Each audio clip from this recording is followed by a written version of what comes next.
आज हम छायावाद के प्रमुख कवि सूर्यकांत त्रिपाठी निराला द्वारा रचित भारत वंदना कविता को पढ़ेंगे और समझेंगे।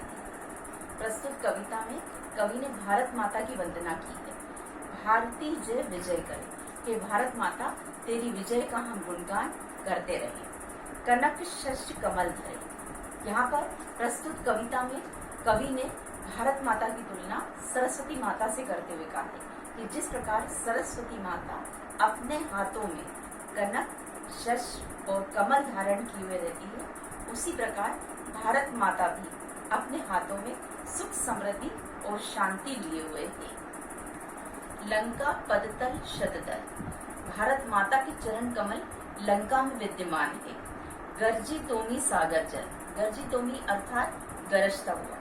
सागर का जल गरजता हुआ प्रतीत होता है। धोता सुचि चरण युगल, स्तव कर बहु अर्थ भरे। भारत माता के चरण लंका में विद्यमान है और समुद्र का जल गरजता हुआ ऐसा प्रतीत होता है मानो वे भारत माता के चरण कमल का स्तवन कर रहा हो। तीसरे पद में भारत माता की वंदना के साथ में प्रकृति का सौंदर्य रूप में वर्णन किया गया है। तरु तृण वन लता वसन।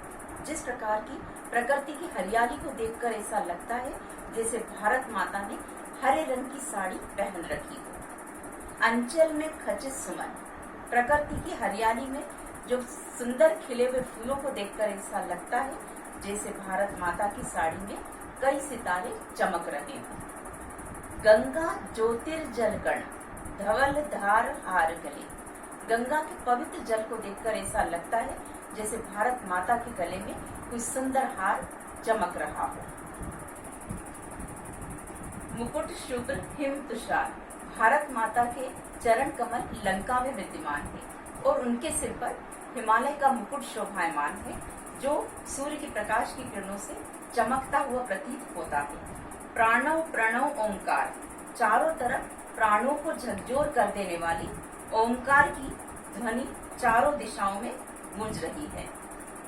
कविता उपरोक्त कविता में भारत माता की वंदना की गई है, साथ ही अनुप्रास अलंकार है, उपमा अलंकार है, उत्प्रेक्षा अलंकार है और इसमें भाषा जो है इसकी सरल सरस व प्रवाहमयी है तथा तत्सम संस्कृत शब्दावली युक्त भाषा है।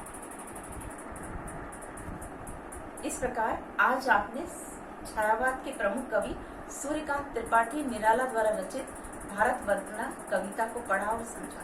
छायावाद स्थूल के प्रति सूक्ष्म का विद्रोह लेकर आया था। छायावाद में लाक्षणिकता की प्रधानता है, प्रकृति का मानवीकरण है।